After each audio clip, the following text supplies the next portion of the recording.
Senhoras e senhores, boa tarde.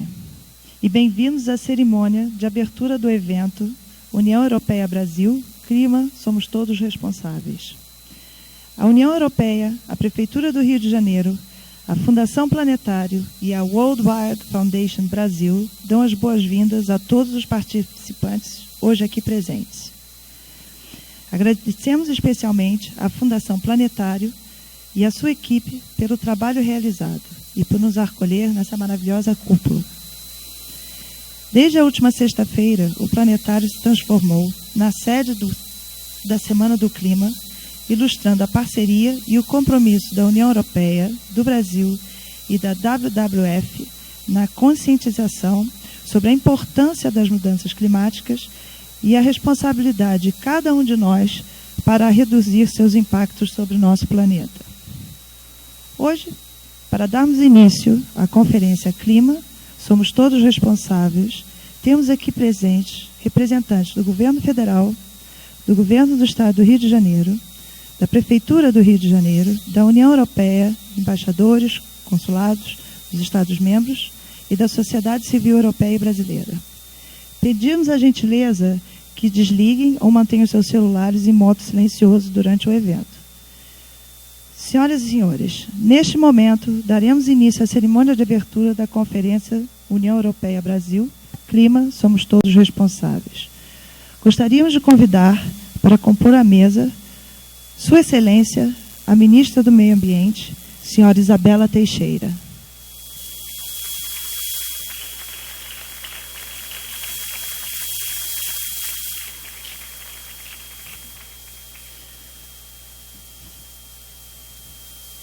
Convidamos também Sua Excelência, o Comissário da União Europeia para o Clima e a Energia, o senhor Miguel Arias Cañete.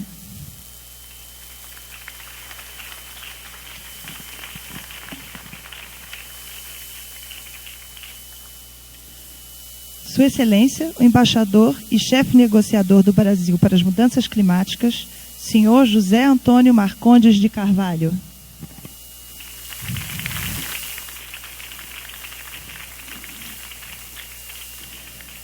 Sua Excelência, o Secretário de Meio Ambiente da Prefeitura do Rio de Janeiro, o senhor Carlos Alberto Muniz.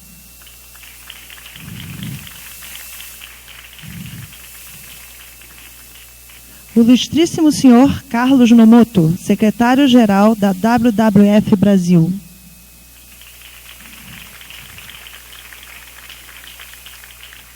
O ilustríssimo senhor Celso Cunha, presidente honorário da Fundação Planetário. A ilustríssima senhora Tanise Richa, presidente da Fundação Planetário.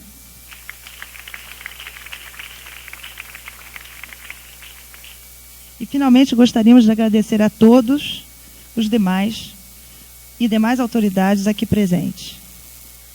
Com a palavra, a senhora Tanise Richa, presidente da Fundação Planetário.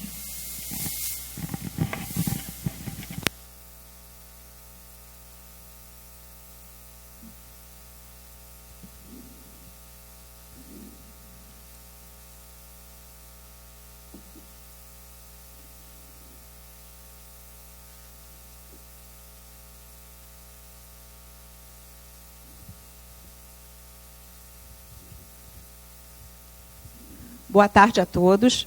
Em primeiro lugar, eu gostaria de saudar a todas as autoridades e participantes aqui presentes e dizer que a Fundação Planetário está muito honrada em abrir as portas da sua casa nesses 8 dias para esse evento que tem um importante papel de conscientizar as pessoas sobre as questões das mudanças climáticas.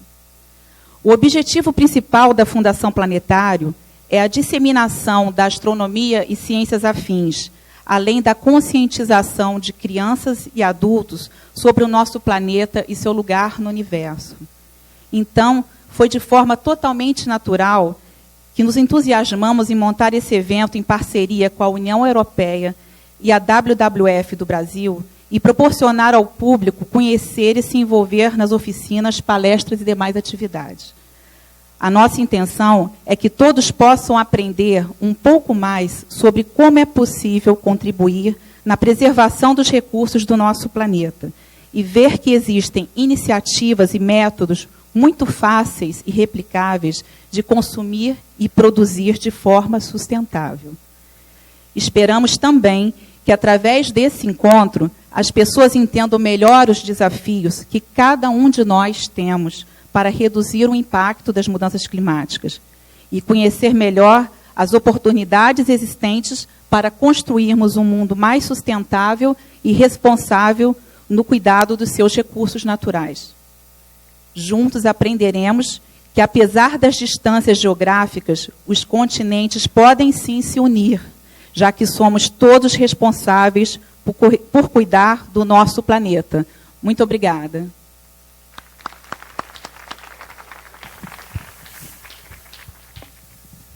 Com a palavra, o senhor Celso Cunha, presidente honorário da Fundação Planetária.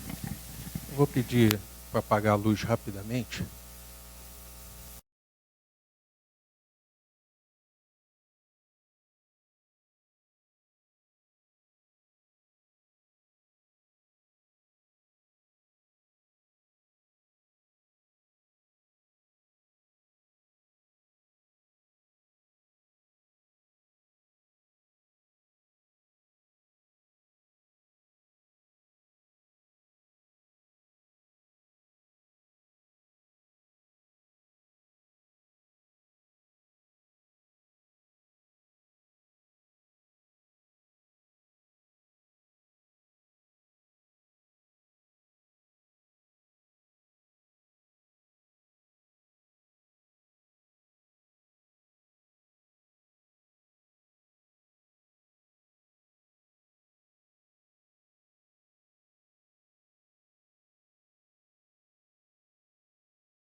Aqui agradecer a presença, né, do comissário na União Europeia, Dr. Miguel Arraes, né, e Arias, obrigada.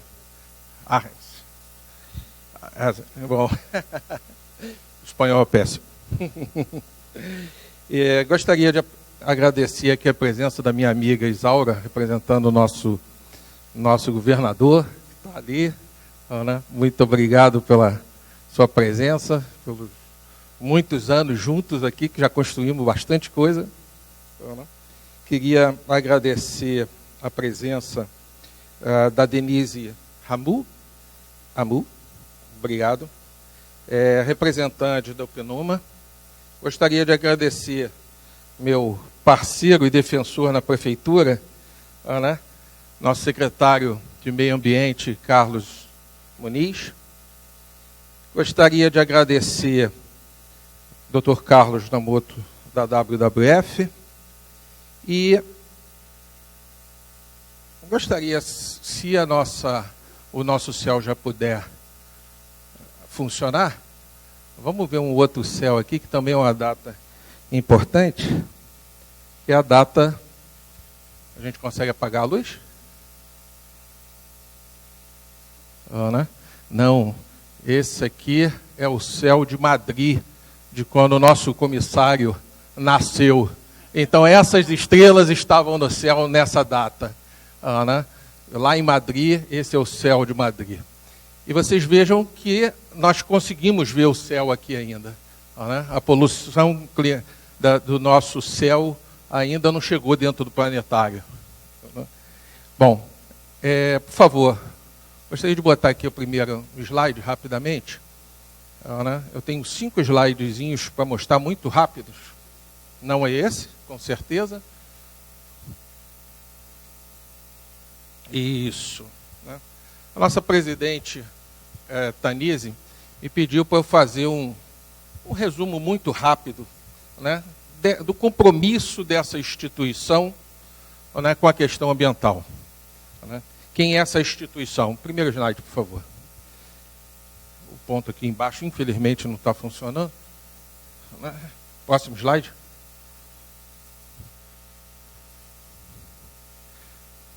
Próximo slide.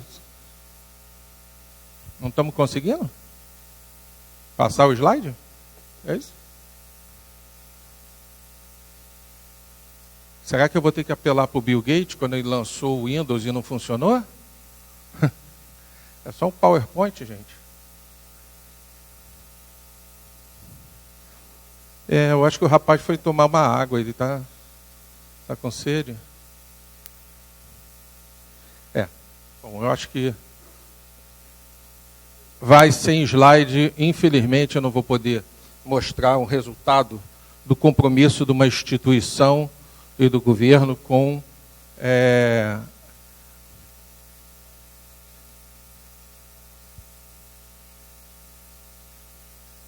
aí, um slide a menos. Aí tá bom, ok. Vou deixar aí. Bom, primeiro, quem é essa instituição? Essa instituição ela tem 2 sites, um na Gávea, onde nós estamos, e outro em Santa Cruz. E uma instituição que antes do governo do nosso prefeito Eduardo Paes atendia cerca de 138 mil pessoas por ano. E até o ano de 2014, ela chegou a atender a quase 500 mil por ano. Bom, 500 mil por ano são 500 milhões de pessoas que nós podemos falar para essas pessoas. Falar sobre astronomia ou qualquer outro tema que a gente se proponha. Mas para a gente falar, a gente precisa dar o exemplo.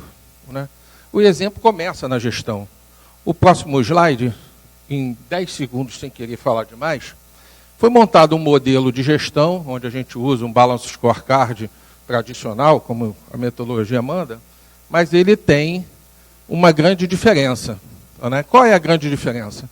Que as variáveis de controle dessa gestão, Muniz, são variáveis que perpassam pelo GHG protocolo, pelo GRI, pelo Procel, ou seja, são as próprias variáveis que são utilizadas no controle dos programas instituídos. E dessa maneira, nós passamos a gerir essa instituição. O próximo slide, a gente pode ver rapidamente, aqui eu vou falar rapidamente sobre a questão da energia elétrica, que é um dos principais pontos, quando a gente vê o próximo slide, da curva do GHG protocolo. Não. Aí, por favor. A gente pode ver que os gastos com energia elétrica se reduziram a mais da metade ao longo dos últimos 2 anos. Isso graças a uma parceria do Procel, através da Light e com o apoio da GIZ, a agência alemã, que nos apoiou em diversos estudos, em alguns casos, extremamente complexos.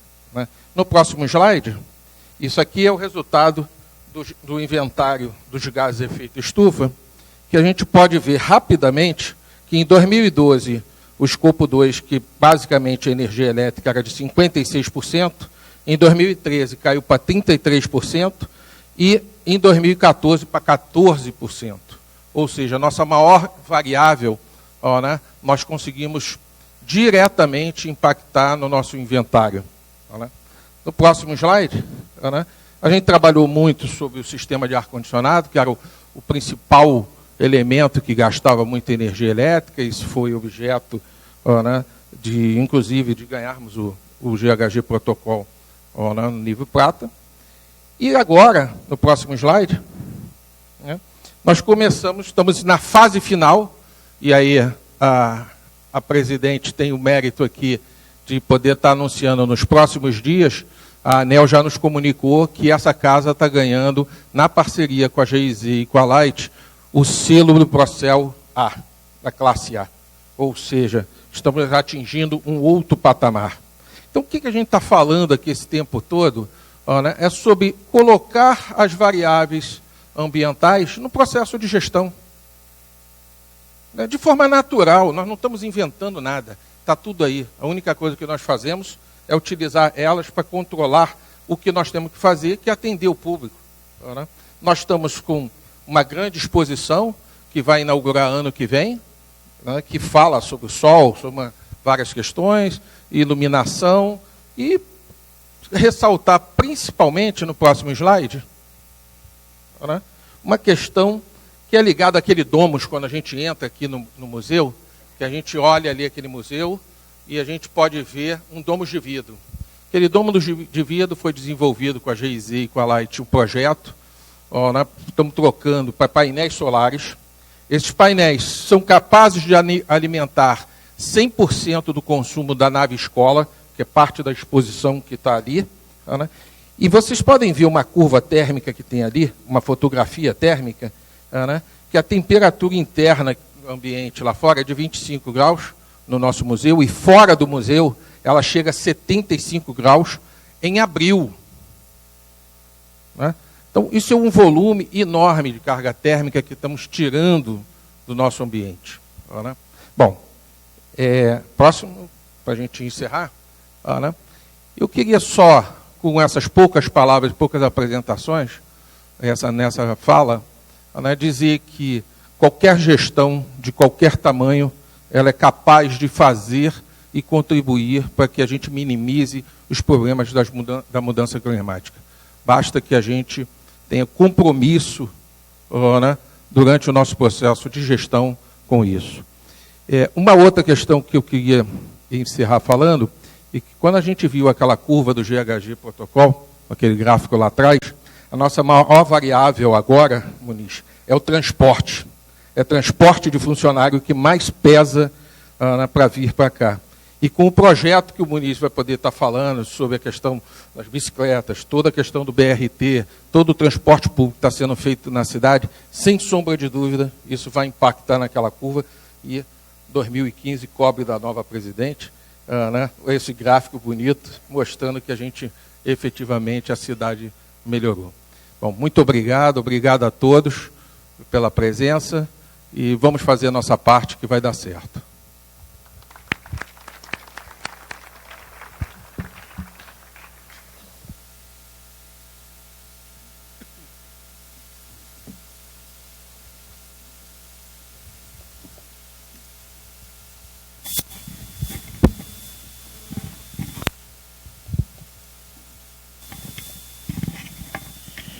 Com a palavra, o senhor Carlos Nomoto, secretário-geral da WWF Brasil.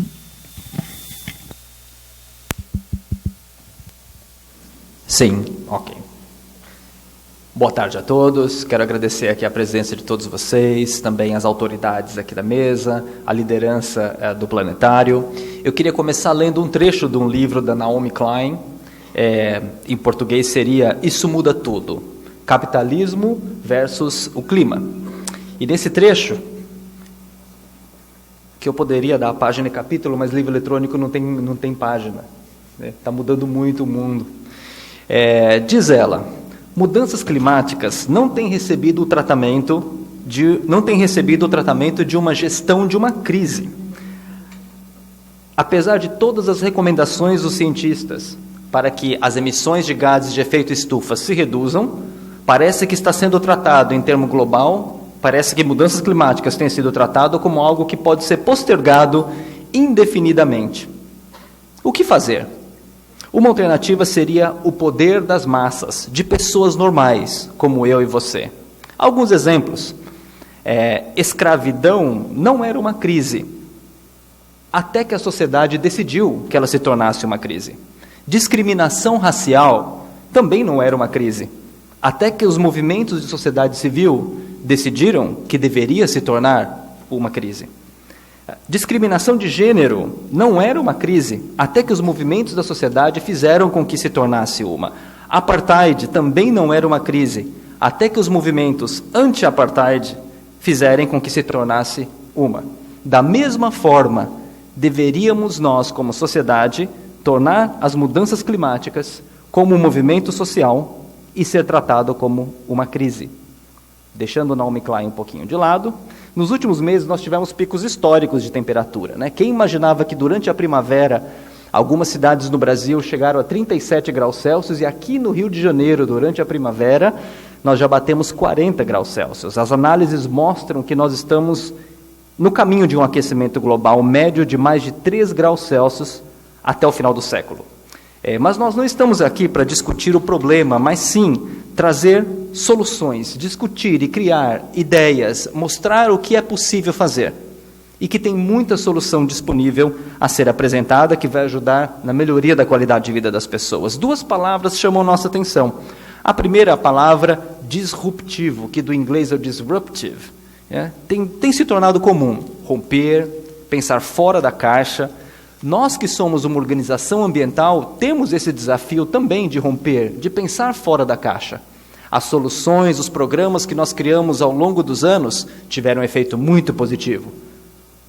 Mas talvez precisamos pensar diferente para aumentar os impactos positivos que nós tanto almejamos.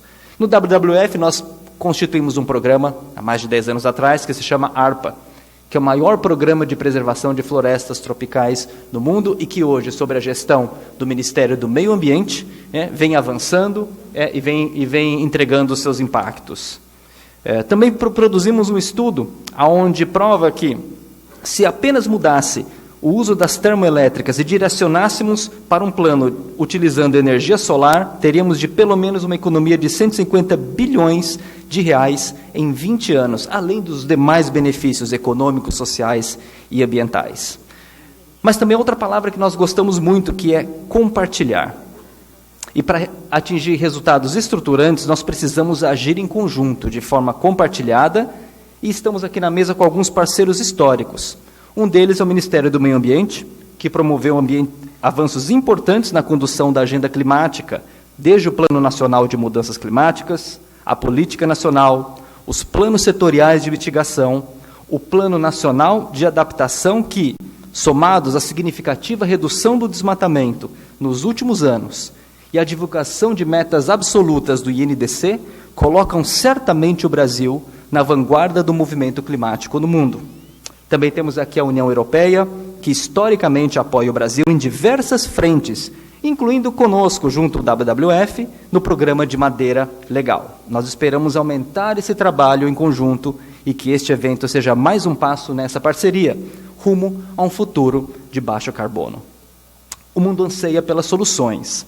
As negociações internacionais de clima estão tentando avançar e estão indo na direção certa. Cristiana Figueires, da UNFCCC, anunciou que, apesar do grande esforço dos países, precisamos fazer um pouco mais, pois ainda estamos em um caminho de aumento médio de 2,7 graus Celsius, que está além dos níveis seguros recomendados por cientistas no mundo todo, que todos nós sabemos que são 2 graus Celsius. Voltando para o texto da Naomi Klein. O poder de mudança está na sociedade, em cada um de nós. E é um privilégio viver nesta época da história, onde, através das redes sociais, do YouTube, qualquer um de nós pode arregimentar centenas, se não milhares, em favor de uma causa. A missão do WWF é de ajudar a construir um mundo em que as pessoas vivam em harmonia com a natureza. E é com essa ambição que realizamos este evento, junto com os demais parceiros. Seguiremos trabalhando com vocês e convidando mais pessoas para essa jornada. Muito obrigado.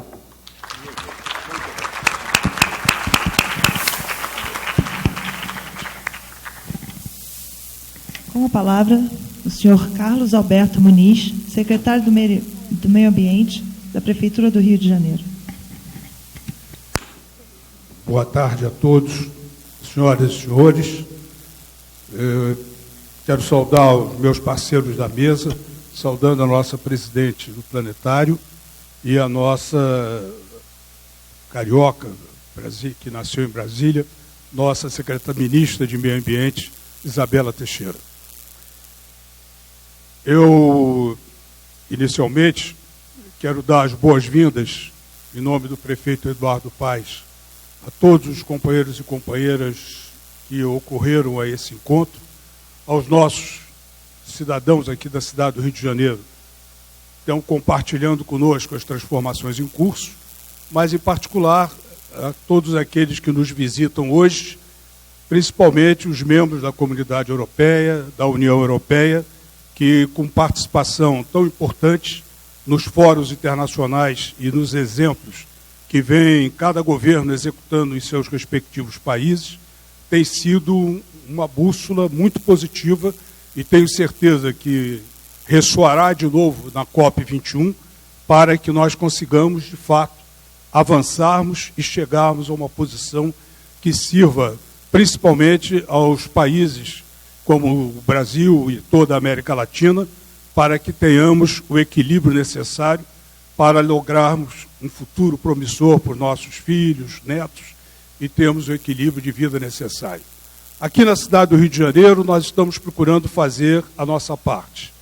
Temos feito sucessivos inventários de gases de efeito estufa, identificamos os principais fatores impactantes com as emissões que têm causado intervenções negativas em relação às mudanças climáticas, derivamos programas práticos, acabamos com o nosso aterro de Gramacho, hoje temos um centro de tratamento de resíduos, estamos avançando também para utilizar o lixo como fonte, como biomassa para a geração de energia.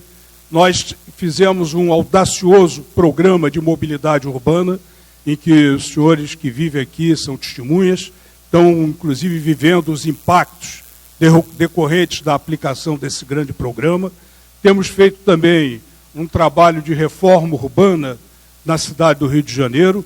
Em suma, são tarefas que estão muito vinculadas à adoção de medidas práticas em relação às mudanças climáticas. Nós vamos entregar uma cidade muito diferente da cidade que nós recebemos.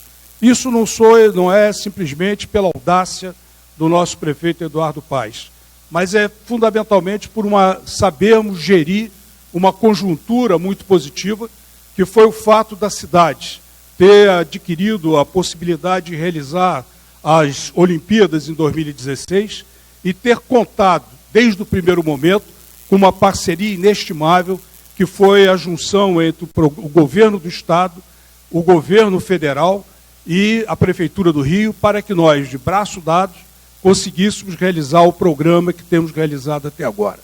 Nós vamos legar, não principalmente a atividade esportiva das Olimpíadas de 2016, os senhores e senhoras podem ter certeza que todos os equipamentos, todos os parques olímpicos serão entregues antes do prazo, mas principalmente nós vamos ter entregue à cidade e aos moradores da cidade um grande legado de transformação, que isso sim será a grande marca olímpica, além das medalhas, além das vitórias e além da demonstração da capacidade de realização que o povo brasileiro tem, que isso tenho certeza que impactará daqui por diante a realização das Olimpíadas para o futuro. E serão entendidas cada vez mais como um exemplo positivo para transformações, e essas transformações todas estão sendo realizadas dentro de uma modelagem a mais sustentável possível, conseguindo fazer prédios sustentáveis, com menor gasto público, com economia de energia, em suma, com um grande desenvolvimento de adquiridos, de vitórias, de conquistas e de legados na área ambiental.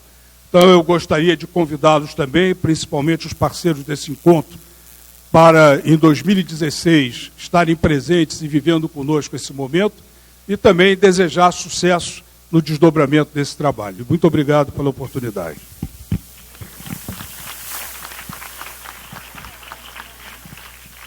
Com a palavra agora, o excelentíssimo senhor Miguel Arias Cañete, comissário da União Europeia para o Clima e a Energia.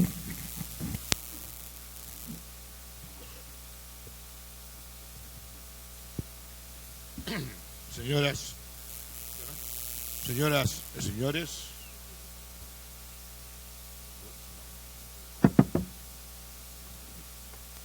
señoras y señores, mi cara ministra, mi querida amiga Isabela, teño o prazer de estar aquí no Río de Janeiro, en este local excepcional. Este maravilloso planetario é un escenario apropiado para nos lembrar sobre a beleza e a maravilla do universo de que nós somos parte e a importancia de respeitar e proteger o noso pequeno canto, o noso planeta. Un dos maiores desafíos que enfrenta o noso mundo de hoxe é naturalmente a mudanza climática. A ciencia é clara sobre a amenazas sen precedentes que ela representa para o benestar do noso planeta e de seus habitantes. Mas onde há unha amenaza, há tamén unha oportunidade. Estou convencido de que se agirmos con urgencia e de forma decisiva en conjunto, podemos transformar o desafío do clima en solucións para as economías e sociedades máis sustentáveis en todo o mundo. E diso que eu gostaría de falar hoxe concentrándome en 3 áreas. En primeiro lugar, os preparativos para a Conferencia do Clima en París en menos de 4 semanas e o que podemos facer juntos como unha comunidade global. En segundo lugar, como os países de todo o mundo están se preparando para acelerar a transición para un futuro de baixas emisións resistentes ás alterações climáticas. En terceiro lugar, o que a Unión Europea está a facer para enfrentar a mudanza climática e como a Unión Europea e o Brasil pode intensificar a súa cooperación no terreno. Déxenme comenzar con os preparativos para a Conferencia do Clima en París. Como saben, estamos agora entrando na fase final das negociações internacionais para un novo acordo climático global a ser concluído na COP21. A Conferencia de París será unha oportunidade histórica para chegar a un acordo que ajude a nos colocarnos no camiño certo para limitar o aquecimento global e evitar as consecuencias máis graves da mudanza climática. A última sesión oficial de negociación antes de París terminou ao pouco máis dunha semana atrás en Bonn, Alemanha. A boa noticia é que fóramos capaces de facer algún progreso sobre o proxecto de texto do pacote a ser adoptado en París. No entanto, ainda hai moito traballo a facer se queremos chegar en decembro ao resultado abrangente e ambicioso de que o mundo precisa. Garanto vos que a Unión Europea está a traballar arduamente con todos os parceiros para conseguir avanzos antes e en París. Mas déixenme ser claro, a Unión Europea non está preparada para asinar apenas cualquier negocio. Queremos que a Conferencia de París celebre un acordo global ambicioso, robusto e vinculativo, e que esteja apto para o futuro dinámico e capaz de nos colocar no bon camiño para atingir o objetivo acordado internacionalmente para manter o aquecimiento global abaixo de 2 graus. Para nós, iso resúmese a 3 elementos chave. En primeiro lugar, precisamos de unha meta de longo prazo, unha visión compartillada de noso destino de viaxe. A Unión Europea quer ver un corte de 50% nas emisiones globais de gases con efeito de estufa até 2050, relativamente aos niveis de 1990. En segundo lugar, para nos ayudar a permanecer na pista, precisamos dun balanzo global a cada 5 anos. Os países débense reunir para considerar e fortalecer as metas de redução de emisións á luz da ciencia máis recente e dos progresos realizados. En terceiro lugar, precisamos de regras robustas de transparencia e responsabilidade. Sen un forte sistema para acompañar a implementación das nosas metas, o acordo non será credível. Claro, metas ambiciosas de redução de emisións e seguimiento desas metas é a mellor maneira de evitar alterações climáticas perigosas. Mas sabemos que comunidades en varias partes do mundo están já hoxe enfrentando os impactos das mudanzas climáticas. O propio Brasil está já experimentando eventos climáticos extremos incomuns en algunhas regións, como secas severas e chuvas torrenciais con impacto sobre as persoas e para a economía. Iso ilustra por que é importante que o resultado en París lleve a un camiño para novas medidas necesarias para se preparar e responder a estes efeitos. Iso vai exigir disposicións fortes relativamente ao planeamento e execución de medidas de adaptación. Mobilización de recursos financeiros para a acción climática será esencial tamén. O desafío é direccionar os investimentos para tecnologías máis sustentáveis, máis favoráveis ao clima. As políticas públicas, ben como o financiamento público e privado, desempeñan un papel central para que iso aconteza. A Unión Europea está disposta a desempeñar o seu papel. Só en 2013 foran disponibilizados 9,5 billones de euros para apoiar a acción climática nos países en desenvolvimento. Adicionalmente, o Banco Europeo de Investimento forneceu 2 bilhões de euros de financiamento climático para países em desenvolvimento. E eu estou feliz em anunciar hoje que a União Europeia vai intensificar o apoio para o RED Plus e outras atividades relacionadas com as florestas, con cerca de 500 millóns de euros no período 2014-2020, a través de programas específicos de conservación de floresta e programas bilaterales, inclusive no Brasil. Aquí no Brasil, o BEI coopera con o Banco Nacional de Desenvolvimento Económico e Social. Eles traballan juntos no empréstito cuadro do BEI sobre mitigación das mudanzas climáticas no Brasil, que está fornecendo 500 millóns de euros para financiar proxectos que axuden a combater as mudanzas climáticas con foco en energías renováveis e eficiencia energética. É claro que as finanzas públicas da Unión Europea e de outros países continuarán a desempeñar un papel importante nos próximos anos. Continuamos comprometidos en ofrecer a nosa parte para alcanzar a meta conjunta dos países desenvolvidos de mobilizar 100 millóns de dólares por ano en 2020 para a acción climática nos países en desenvolvimento. As instituciones financieras públicas tamén posúen un papel importante a desempeñar no desbloqueo de máis financiamento privado, que será a chave para aumentar o investimento no desenvolvimento máis inteligente e máis amigo do clima en todo o mundo. Aquí no Brasil, o Banco Nacional de Desenvolvimento Económico e outras institucións financieras nacionais están no centro do financiamento do desenvolvimento económico, incluindo a infraestructura. Iso me leva ao meu segundo tema de hoxe. Os países están tomando pasos para se preparen para a transición para economías e sociedades de baixa emisión e máis resistentes ás mudanzas climáticas. Ao longo dos últimos meses, temos visto moitos desenvolvimentos positivos a medida que os países anunciaran as súas contribucións nacionais previstas para o novo acordo global. Eu acho que é justo dizer que este proceso en sí é unha historia de suceso.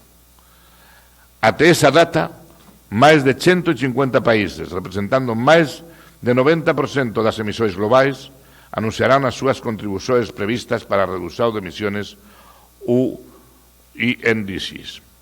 Isto vai moito alén do que tenemos actualmente sob o segundo período de compromiso do protocolo de Kioto, onde hoxe apenas 35 países, representando cerca de 10% das emisións globais, ten metas de reducción de emisións.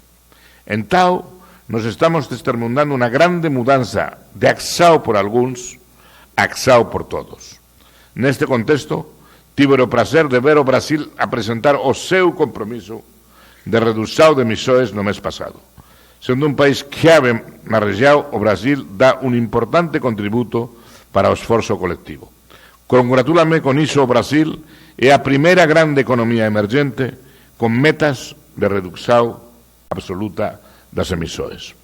O suceso do proceso das contribucións INDCs é un claro sinal de que os gobernos queren facer de París un ponto de viraxe na luta contra as alterações climáticas. Especialistas estiman que o efeito agregado destas promesas ayudarían a reducir o aquecimiento global, trayéndonos a partir da trayectoria actual que apunta para un aumento da temperatura global de cerca de 4 graus a un aumento de cerca de 3 graus. Este é un paso importante, embora ele mostre que precisamos de facer máis para ficar abaixo 2 grados. O limiar além do cual existe un risco moito maior dunha mudanza climática catastrófica como indicado pela ciencia. É claro que ficar abaixo 2 graus vai exigir máis acción global reforzada construída a partir desas primeiras contribucións. É por iso que París terá de producir un mecanismo que nos possa ayudar a mantener e intensificar o nivel de ambición global. Os países precisan avanzar regularmente até que o obxectivo seja alcanzado. Este, por súa vez, exigirá esforzos continuados de execución. Para moitos países, a preparación das súas contribucións ten sido un esforzo único en si mesmo. Os países ten feito un traballo serio para proyectar planos de acción climática abrangente aprobados ao máis alto nivel político, moitos pela primeira vez. Mas, en último análise, o suceso deses planos dependerá de como eles são colocados en práctica. Na Unión Europea temos visto que a fixación de metas ambiciosas e por as políticas para alcanzarlas en práctica funciona e traz varios beneficios para o medio ambiente, a economía e os cidadaos. Entre 1990 e 2013 conseguimos reducir nosas emisións de gases de efeito estufa en 23%. Durante o mesmo período, a economía europea creceu 46%. Entao, nosa experiencia mostra que a protección do clima e do crecimiento económico pode ir de mão dada. Estamos determinados a continuar neste camino de unha transición orientada para a innovación con o objetivo dunha economía de baixo carbono. A próxima etapa é o noso conjunto de objetivos climáticos energéticos 2030. O noso objetivo vinculativo de reducción de emisiones de 40% en relación aos niveis de 1990 en toda a economía é unha das contribucións máis ambiciosas para o novo acordo global. Paralelamente a esta meta, temos tamén como objetivos o aumento da parte das energías renováveis para, pelo menos, 27% do noso consumo de energía e o aumento da eficiencia energética en 27%. Tamén continuamos a desenvolver as nosas políticas para cumprir os nosos compromisos, por exemplo, a través de unha revisão do sistema de comercio de emisións da Unión Europea para a próxima década. Outra parte importante do noso traballo é a cooperación con os nosos parceiros internacionais. É impresionante ver a increíble variedade de iniciativas climáticas e solucións emergendo e construíndose en diferentes partes do mundo. Na exposición deste evento podemos ver algúns exemplos ben concretos. Exemplo das oficinas de criación de ecoroupa a partir de materiais reciclados ou a produción de café sustentable no Amazonas. A Unión Europea orgúllase de traballar con o Brasil en unha serie de proxectos para contribuir para un modelo máis verde de baixo carbono para o desenvolvemento sustentable. Un bon exemplo é o proxecto Urban LEDS, que visa impulsionar a transición para unha economía de baixa emisión no caso do desenvolvemento urbano en 4 economías emergentes, incluído o Brasil. O proxecto é implementado pela ONU Habitat e ICLI, unha rede de gobernos locais pela sustentabilidade. Outro exemplo dun proxecto con beneficios claros para o ambiente é a comunidade local e a rede dos catadores de lixo que é apoiada pela Unión Europea. Ele ajuda a mellorar a recolla e tratamento de residuos, ben como o traballo e as condicións de vida das cooperativas de catadores. Señoras e señores, acelerar a transición global para economías de baixa emisión, máis resistentes ás mudanzas climáticas, exigirá accións a todos os niveis, desde gobernos en todas partes do mundo que establecen objetivos ambiciosos e estrategias nacionais para o investimento a proxectos concretos no terreno. Alcanzar esa transición non será unha tarea fácil, mas que já deu os primeiros pasos da viaxe. Con apenas algunhas semanas até París, o mellor camiño a seguir está en traballar en conjunto para capitalizar este impulso. Vamos a tirar o máximo proveito desta oportunidade única que se ofrece perante nós para trazar o rumo para un futuro sustentável, máis seguro para nós e para o noso planeta, que é a casa de todos nós. Obrigado.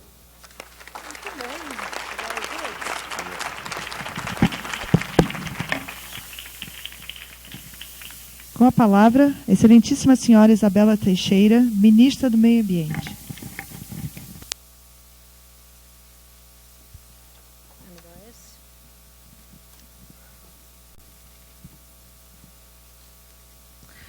Boa tarde a todos. Eu gostaria inicialmente de me desculpar em meu nome e em nome do meu querido amigo Miguel, pelo nosso atraso. A nossa reunião de almoço-reunião, se estendeu mais do que nós prevíamos em função das discussões informais a respeito das negociações de Paris.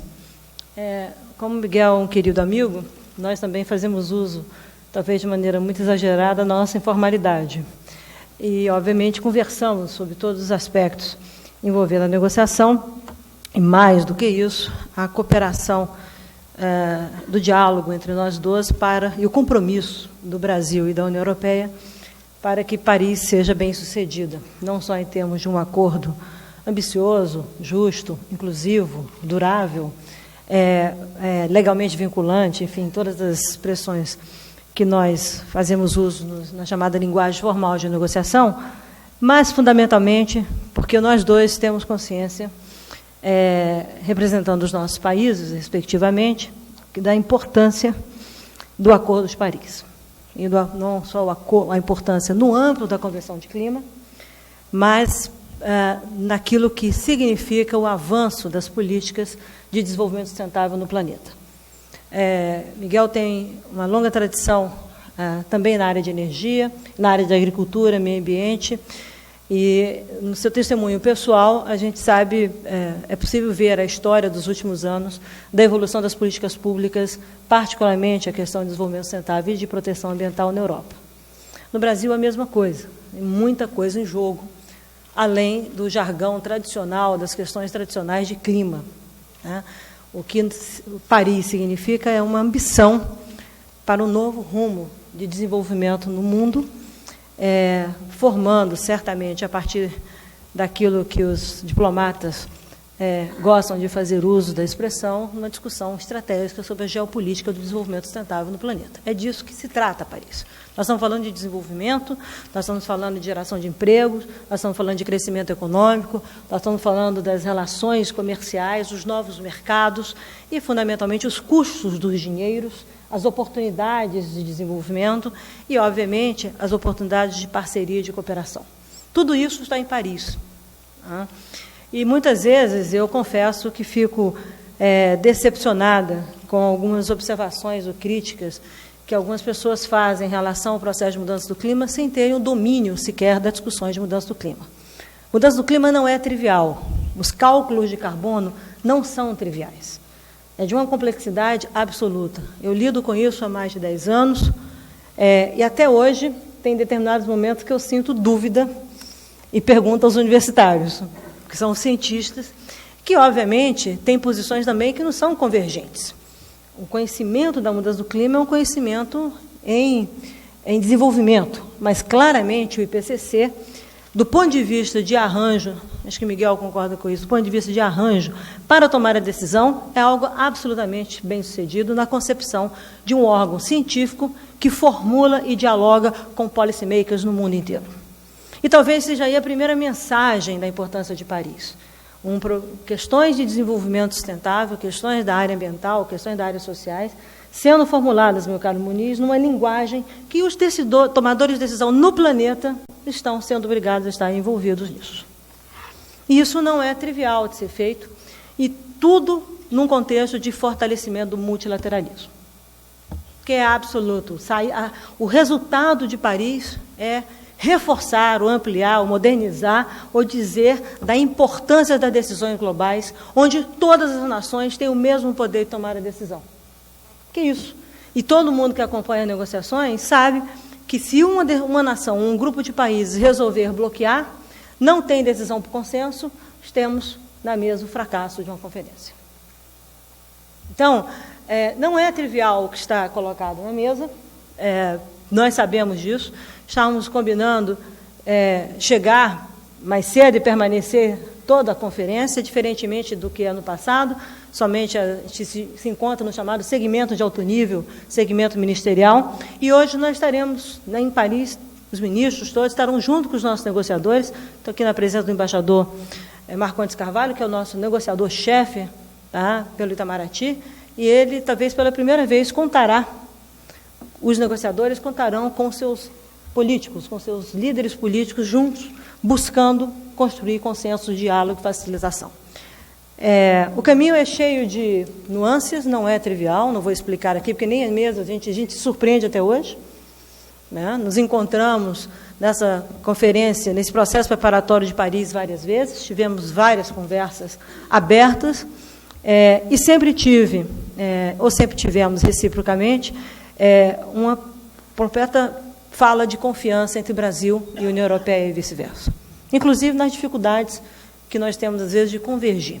Estou vendo aqui o embaixador da Alemanha, outros embaixadores estão aqui presentes, representam, de fato, uma abrangência do diálogo político com o Brasil, e o Brasil tem uma agenda posso chamar entre aspas, bilateral com a União Europeia, muito rica na área ambiental, com compromissos, com discussões em curso, que, independentemente das questões de mudança do clima, também considerando a mudança do clima. Ou seja, a agenda é muito mais ampla e uma agenda que se traduz numa cooperação cada vez mais robusta, mas que cada vez mais vai ser baseada em resultados. Ninguém mais procura cartas de intenção. Ou entregamos resultados, ou entregamos resultados. Estava vendo o meu amigo do WWF falando sobre a questão da sociedade. Ano passado, quem estava em Nova York viveu essa experiência. Os movimentos globais, inclusive no Brasil, aqui no Rio de Janeiro, em que a sociedade foi para a rua pedindo uma solução para a mudança do clima. Se alguém pedisse para eu sumarizar o que vai ser Paris, Paris será uma discussão modelada por soluções e não mais por problemas. Talvez seja a grande dificuldade política reunir pessoas que estejam de fato interessadas em oferecerem soluções e, como Miguel sinalizou aqui, coisas que a União Europeia não aceitará uma solução qualquer. Ou teremos uma solução robusta, um acordo que mostre caminhos de enfrentamento e de fato, mudarmos a direção do que nós chamamos, talvez, a maior ameaça que o planeta tem hoje, do ponto de vista da harmonia, dos seus processos de desenvolvimento, de inclusão social, de enfrentamento da erradicação da pobreza, da fome no mundo, ou então nós estaremos de novo achando que vamos continuar nos próximos 10, 15 anos falando de problemas.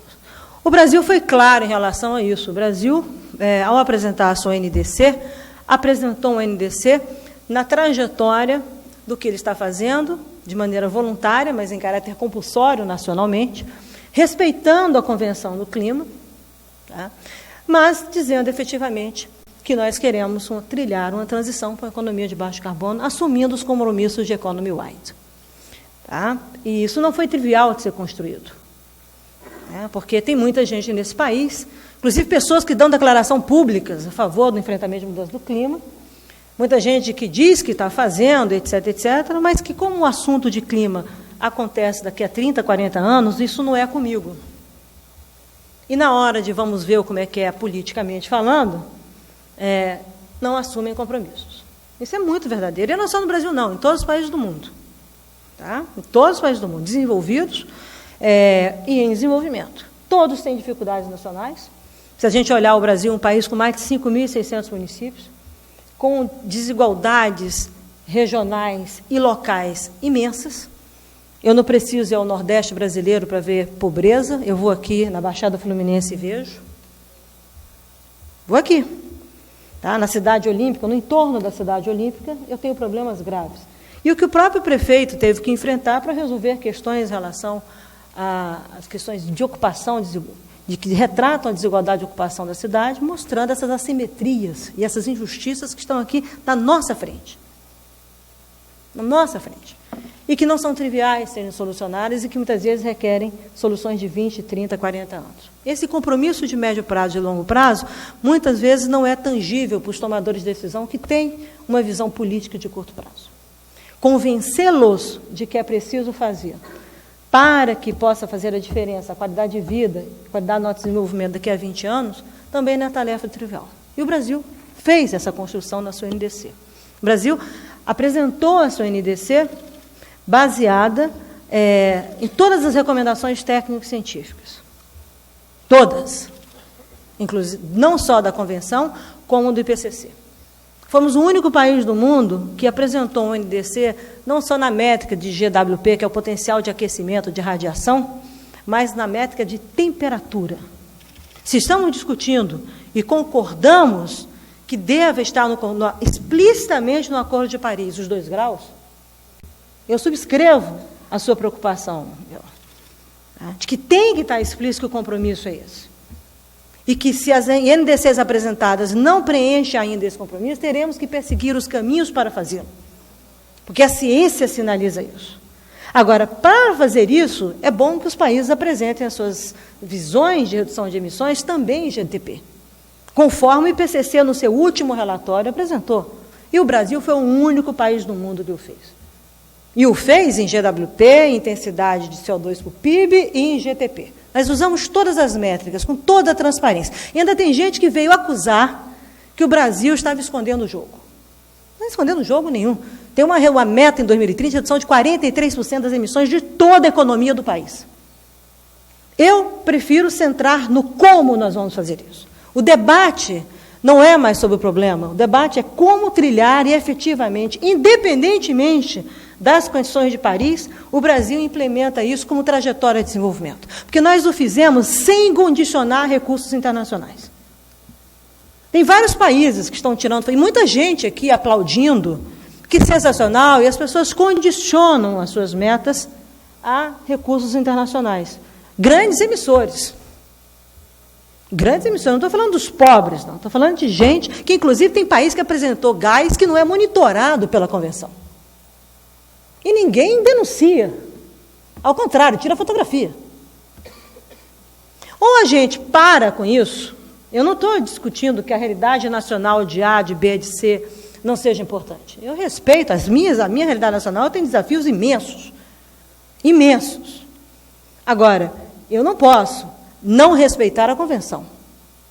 Eu não posso buscar caminhos de diferenciação que não assegurem condições para que cada país possa progredir de fato e não ter o que a gente chama na linguagem backsliding, não ter retrocessos naquilo que você está se comprometendo a fazer. E daí o imenso desafio do país, que já é o país com a matriz energética mais limpa do planeta, e que ambiciona chegar com 45% ou 50% em 2050 de renováveis na sua matriz. Na matriz energética, a elétrica vai a 90%. Não é trivial. Em intensidade de carbono, por resultado de matriz, o que a Alemanha quer fazer em 2030, nós temos hoje no Brasil. E por que nós estamos fazendo isso? Porque todos esses parceiros, para construir a NDC, nós nos sentamos com a Alemanha e fizemos uma joint declaration. Sentamos com os chineses, fizemos uma declaração conjunta. Sentamos com os americanos, fizemos uma declaração conjunta. No acordo nosso de União Europeia, estão lá os fundamentos do Brasil e União Europeia sobre clima, com inclusive visita feita aqui para discutir com a Presidente da República a respeito da cooperação com a União Europeia. E a ida dela a Bruxelas. E também com a Noruega.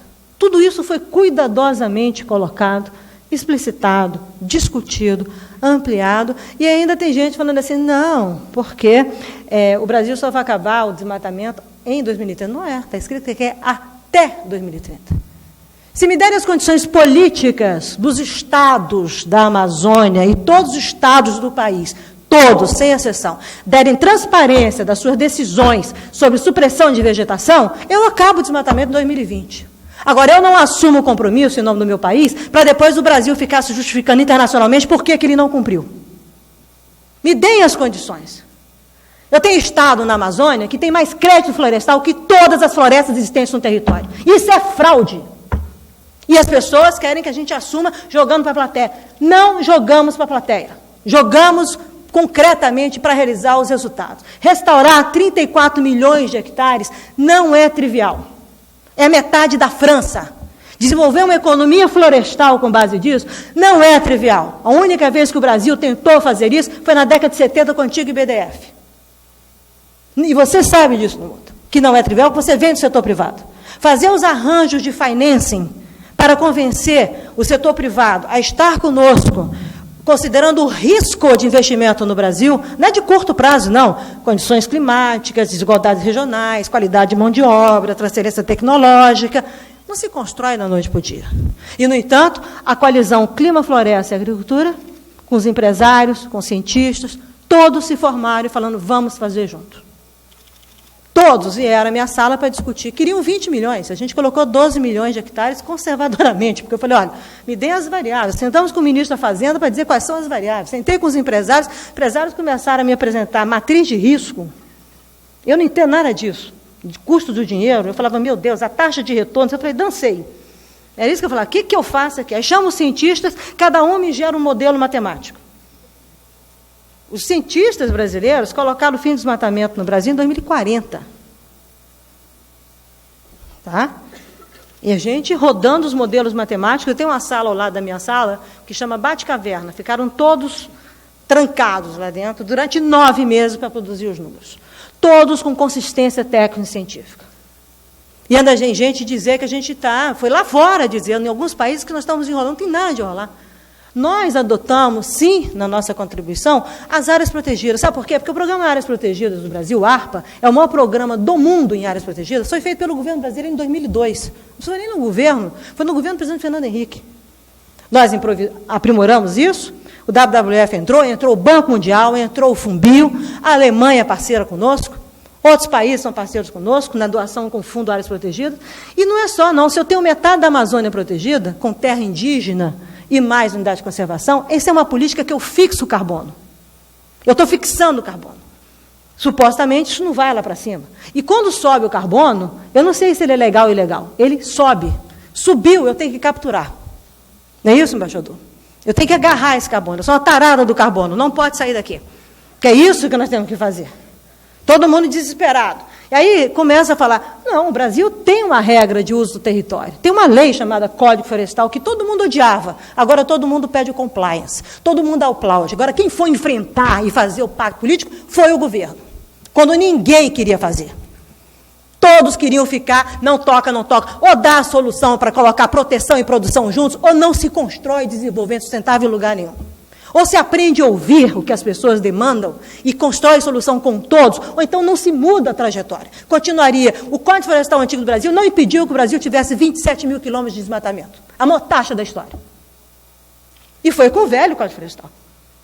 E o desmatamento tem tendência de queda, e espero que acabe, porque nós estamos lutando duramente. Mas como eu me deparo com um Estado que me oferece a formação oficial mais crédito para retirar a floresta do que ele tem, aí só a polícia. Eu fico entre o Miguel, a Interpol e a Polícia Federal. É meu mundo. Eu fico o tempo inteiro, prende, faz não sei o quê. Gente, é inacreditável. Mas se você não combater o crime, não combater o ilícito, você não dá transparência às suas medidas. E não interessa, porque o ilegal, o tal desmatamento legal, não gera um imposto nesse país. Não gera um emprego. Não gera uma renda. Não gera nada, gera trabalho escravo. Eu não consigo criar economia florestal local. Eu fecho uma madeireira ilegal. Quem falava isso era o ex-ministro Mink. Eu fecho a madeireira em 40 minutos. Vou lá com meus Rambos, né, eu tenho meus Indiana Jones todos, chego, sensacional, são agora levando tiro, etc. E não gero os empregos informais que eles colocam em 40 minutos.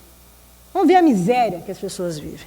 Vamos ver o que é o crime que o garimpo financia ilegalmente o desmatamento da Amazônia. São mais de 3 mil garimpos ilegais no estado do Pará.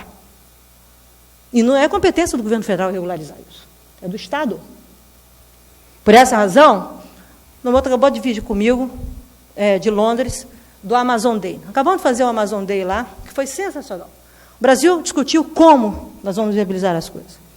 E lá, literalmente, nós assumimos o compromisso. Eu disse publicamente, vou dizer publicamente aqui, estamos trabalhando com o Estado do Mato Grosso, o Estado do Acre, para que, se der certo, em dezembro, na conferência em Paris, a gente vai anunciar um projeto de fim do desmatamento ilegal no Mato Grosso e no Acre em 2020. Se o modelo ficar em pé, eu estendo para o resto sem nenhum problema. E detalhe, a NDC do Brasil não fala só de Amazônia. A NDC do Brasil fala de todos os biomas. Eu tenho que monitorar todos os biomas com INPE. Eu tenho taxa de desmatamento para todos os biomas. Eu tenho que ter taxa de restauração florestal na Amazônia para ela virar assumidora. A NDC de 12 milhões de hectares de restauração neutraliza as emissões do Brasil em 2030 vindas da Amazônia. Está lá calculado. Agora, tem gente que não sabe fazer cálculo, tem gente que não entende nada e fica falando coisas, diminuindo o que todo mundo reconhece. O Brasil deu um passo a mais, inclusive politicamente, colocando claramente que ele quer o Acordo de Paris em bases concretas de redução de emissões. A agricultura, o fizemos em temperatura, por quê? Porque a agricultura brasileira é uma importante emissora e vai cair as suas emissões. Agora, o tempo de permanência do gás que vem da pecuária brasileira é 1/5 do tempo de permanência do gás ou do carbono que vem do carvão queimado nas térmicas, por exemplo, na Europa ou nos Estados Unidos. E contem isso em termos de aquecimento. O carbono lá de trás ainda está aí. E os novos carbonos que vêm de uma mudança da economia do mundo também estão aí. O Código Florestal Brasileiro aponta hoje, pelo Cadastro Ambiental Rural, mais de 50 milhões de hectares de vegetação nativa nas propriedades privadas no Brasil, sem proteção ambiental. Ninguém sabia que tinha isso. Além das APPs, da reserva legal, os proprietários privados no Brasil detêm 50 milhões de hectares. O ARPA tem 60 milhões de hectares de áreas protegidas. Só vocês terem noção do que é isso em termos de tamanho. Que nós temos que desenvolver políticas públicas para convencê-los a não mexer nisso, porque eles têm direito, por lei, de mexer na atividade da propriedade privada. E a lei autoriza que eles possam mexer. Mas as coisas estão mudando. A mobilização feita mostra, inclusive em relação ao Cerrado brasileiro, porque agora começaram a falar do Cerrado. Meu Deus, eu estou trabalhando com o Cerrado há 6 anos. Nós vamos anunciar os números do Cerrado. Tem muito mais Cerrado que muita gente aí está dizendo que tem. Tem. E tem que continuar tendo. Esse é o desafio. E, para isso, precisa pactuar com quem vai fazer a expansão de fronteira agrícola no Cerrado brasileiro, como faz isso para proteger o máximo possível. Você, como ex-ministro da Agricultura, sabe disso. Porque o Brasil será o maior provedor de alimentos do mundo em 2024, segundo a FAO. Como é que eu falo para um governador que ele não produz? Que ele não vai gerar emprego? Olha, só deixa tudo em pé aí, e um dia a gente vai conseguir pagar as abelhas, etc, etc. Ou muda o discurso e coloca, de fato, soluções que venham para a mesa, ou não tem sentido você querer fazer enfrentamento com o modelo de desenvolvimento. O Brasil não é um país de small scale, de projetos demonstrativos. As soluções do Brasil devem ser soluções estruturantes para o desenvolvimento. Aí alguém me pergunta, mas não tem nada lá explícito sobre mobilidade urbana? Não tem mesmo, porque na conta do clima, tudo está em energia. Mas na Política Nacional de Mudança do Clima entra a questão de mobilidade urbana. E daí, talvez, o grande desafio deste evento, que é facilitar o entendimento, a conversa, o diálogo, a compreensão com a sociedade. Só muda se nós quisermos mudar. Nós neutralizamos, o Brasil é um país referente na Copa do Mundo, perdemos a Copa, lamentavelmente. Eu estou super feliz que eu neutralizei as emissões da Copa e é considerado um modelo que nunca foi adotado. Aliás, o Brasil vai ser homenageado agora na Conferência de Paris. Espero que o prefeito Eduardo Paes adote e faça mesmo aquele segmento de neutralização das emissões. A metodologia científica do Brasil foi reconhecida internacionalmente como robusta, transparente e que todos os eventos deverão, a partir dela, ter uma referência. Isso gerou emprego, capacidade instalada, tecnologia, labels certificados para os estádios, para tudo mais, mas mais do que isso, dá um novo rumo para o país, para ele fazer grandes eventos e neutralizar suas emissões. Não é só a árvore que a gente viu lá fora. É, de fato, gerar emprego e gerar desenvolvimento. A gente, para vocês terem ideia, e aí eu vou encerrar a minha fala, senão eu vou ficar falando até depois da manhã, e tem Paris, e ele vai embora e eu também vou, ainda tem conferência de imprensa. Se a gente considerar o que o Brasil está propondo, são números muito interessantes, que as pessoas, às vezes, não têm a compreensão. Em 1990, o Brasil emitia, e esses dados são com base em inventário nacional. O inventário nacional de emissões do Brasil é um inventário auditado internacionalmente, com certificação internacional. O Brasil não oferece dados sem essa certificação. Então, cuidado quando alguém vai apresentar estimativas, vai fazer isso, etc, etc. Tem gente que faz seus métodos e não considera as regras da convenção. Então, por exemplo, tem gente que oferece estimativas sem fazer o abatimento das emissões. Então, as estimativas brutas. Só que na contabilidade de clima você abate, que são os dados oficiais. Então, o inventário brasileiro, em 1990, diz que o Brasil emitia 1,39 gigatons. Tá? Isso é bonitinho, você vai gostar disso. Tá? Em 2005, nós emitimos 2,04.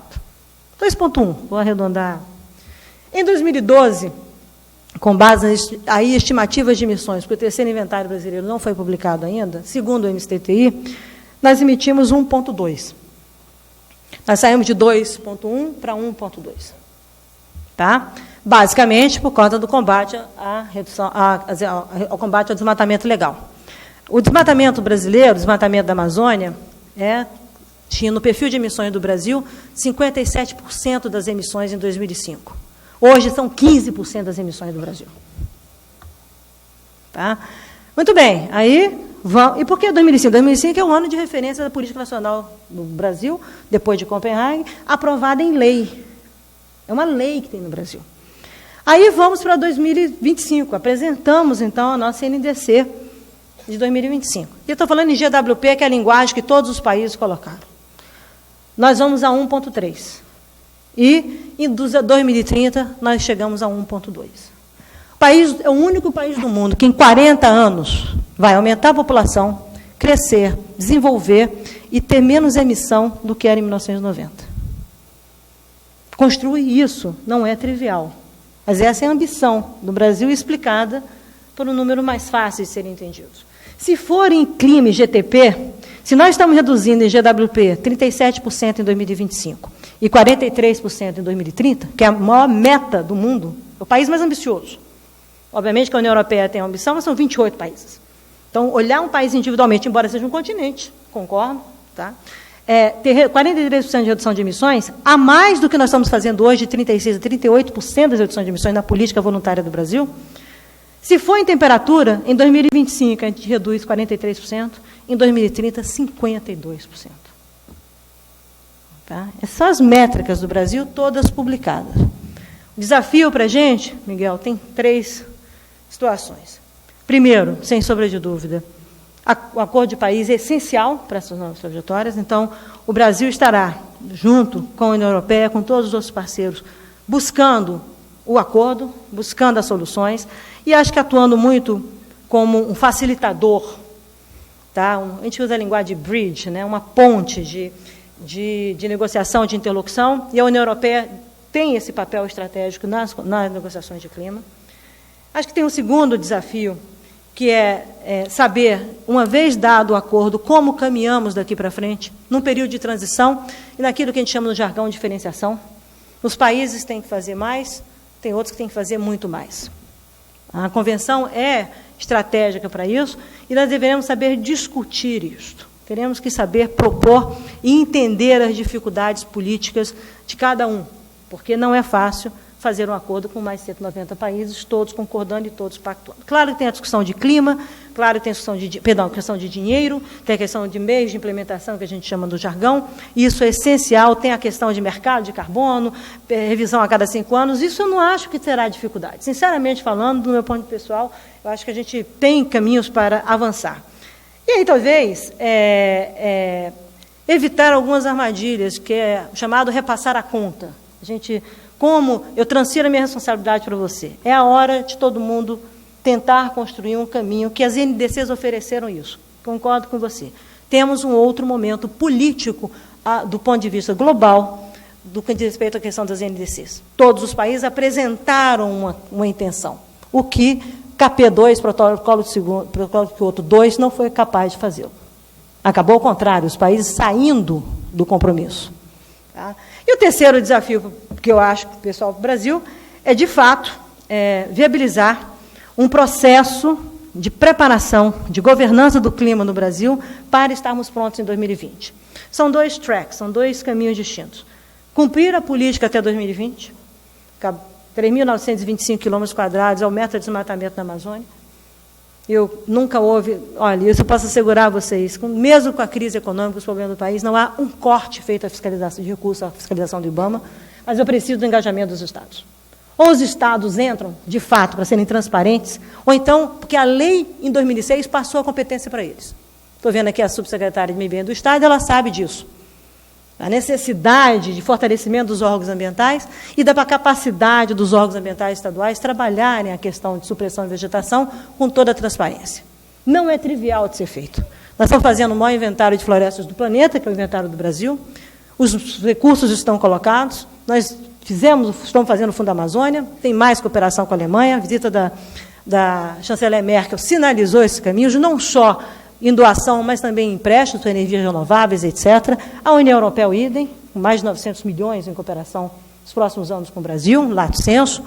Os recursos, o setor privado se engajando, agora precisa ter projeto, precisa ter trilhas, precisa ter credibilidade, precisa ter transparência, instrumentos modernos, em que as pessoas entreguem resultados. Isso talvez seja o maior desafio do Brasil, se preparar concomitantemente para 2020. O jogo está aí. Nós, depois de Paris, estaremos chamando todos para fazer, já estamos fazendo isso, mas vamos chamar isso de uma maneira mais organizada, setorialmente, como é que se restaura a pastagem, quais são a mudança de patamar daquilo da agricultura de baixo carbono que já experimentamos, daquilo de energia renovável que já experimentamos, os acordos também bilaterais, que a gente chama com energias renováveis, particularmente o desafio de solar no Brasil. O país hoje é o segundo parque no mundo de plantação de eólica. Tem um desafio imenso de solar, de tecnologia, etc., de biocombustíveis. Né? Enfim, tem um trabalho que eu acho lindíssimo, que é um trabalho baseado em soluções, não é mais um trabalho de como resolver. Novas estruturas de governança serão mudadas, terão que ser montadas em termos de clima, novos instrumentos de transparência e de informação serão colocados, novos processos de verificação e de trabalhar nacionalmente a nossa ambição serão postos, e novos processos subnacionais serão desenvolvidos. A aliança com os Estados e a responsabilidade dos Estados de entregarem resultados nacionalmente para o país. Isso, obviamente, em parceria com as prefeituras, isso vai decorrer desses novos arranjos de governança. Muita coisa vem pela frente. Eu acho que não é pequeno, o desafio do Brasil está longe de ser pequeno, mas também lá atrás, quando falaram que a gente não teria capacidade de reduzir o desmatamento está caindo, vai ter oscilações, é natural que tenha. Nós estávamos discutindo isso com o WWF, com a TNC, com outras ONGs, é natural que tenha, porque é um processo de combater o crime. Essencialmente é isso. Tá? Para prender o maior desmatador da Amazônia, nós levamos 2 anos e meio de investigação. E prendemos. Ele ficou 1 ano preso e foi solto cerca de 15 dias atrás. Tá? Então, não é trivial fazer isso, mas tem que ser feito, combater e colocar alternativas econômicas e sociais para gerar desenvolvimento regional e local. Não podemos esquecer que tem mais de 20 milhões de pessoas que vivem na Amazônia, em áreas urbanas. Não podemos esquecer que tem tantos outros milhões de brasileiros nas fronteiras agrícolas móveis, particularmente no Cerrado. Não podemos esquecer que na Caatinga eu tenho um desafio enorme de restauração da vegetação e de combater a pobreza e viabilizar a inclusão social. Não podemos esquecer as vulnerabilidades que o Brasil está exposto, particularmente nos últimos anos, em relação à água. Nós fizemos um backup, estamos construindo um backup aqui em Paraibuna para não faltar água nas Olimpíadas. O governo federal. Tá? E aí a discussão de água não é só em São Paulo, não é só no Nordeste, é aqui também. Os desperdícios, as ineficiências. Então, aqueles que estão preocupados com a mudança do clima, que é a grande maioria, não pensem nas ameaças, pensem nas soluções. Defendam a Amazônia, mas defendam também a água em São João de Meriti. E não achem que só porque está no verão, o habitante de São João de Meriti aqui na Baixada vai continuar faltando água. Ipanema também precisa mudar e a Barra da Tijuca também precisa mudar. Ou muda, com a chamada cidadania inclusiva, cidadania política de debate de soluções. Isso eu acho que o Brasil, na sua, como é que eu posso falar? Adolescente democracia, não, balzaquiana democracia, de mais de 30 anos, balzaquiana, efetivamente está buscando isso. Eu tenho plena confiança, tá, que todas e quaisquer soluções que o Brasil vai trilhar serão modeladas pela sua sociedade. Os governos são instrumentos da sua sociedade. Eu, como funcionário de carreira que sou do Estado brasileiro, e sou funcionário há 30 anos do Ministério do Meio Ambiente, tenho a responsabilidade, como funcionário público, de assegurar a transição de uma política combativa, importante, etc., mas os meios para ser uma política inclusiva e transformadora do nosso desenvolvimento. Que é isso que o Itamaraty, que as instituições do Estado brasileiro colocam nas negociações globais. Então, eu não vejo nenhum pessimismo. Eu vejo ao contrário, muito trabalho pela frente e acabar com a turma que gosta de jogar para a plateia. É a hora da gente bronzeada mostrar o seu valor, né, com caipirinha, que Miguel adora, tá? Com um pouco de charme, que a gente adora, que ninguém é de ferro. Mas, ó, a gente vai sair de Paris, feliz da vida, espero eu. Você me deve uma caipirinha, tá bom? E eu te devo uma cachaça. Combinado assim? E um charuto junto, celebrando. Tá bom? Muito obrigada a todos. E, olha, trabalhem, nos ajudem a construir um novo Brasil a partir disso que a sociedade demanda, que é uma solução efetiva para a mudança do clima. O Brasil é o país hoje que está fazendo a diferença globalmente e vai não só na redução de emissões. Nós não faríamos o cadastro ambiental rural sem a cooperação com a Noruega e com a Alemanha, por exemplo. A cooperação, a parceria, isso é estratégico, tanto no setor público como no setor privado, no setor de finanças. E com a sociedade civil, todos agora devem estar falando, não é defender a AB, não, defendam o Brasil. Não fale mal do seu país, não do nosso país, porque nós estamos fazendo, nós sabemos, a jogada ousada que fizemos, Miguel estava comentando isso comigo, e a diferença que o Brasil fez de quebrar o paradigma de economy wide. Agora temos que trabalhar trabalhar e trabalhar. E, obviamente, se não ganhamos a COP, ganharemos a COP de clima. Espero eu. Muito obrigada a todos.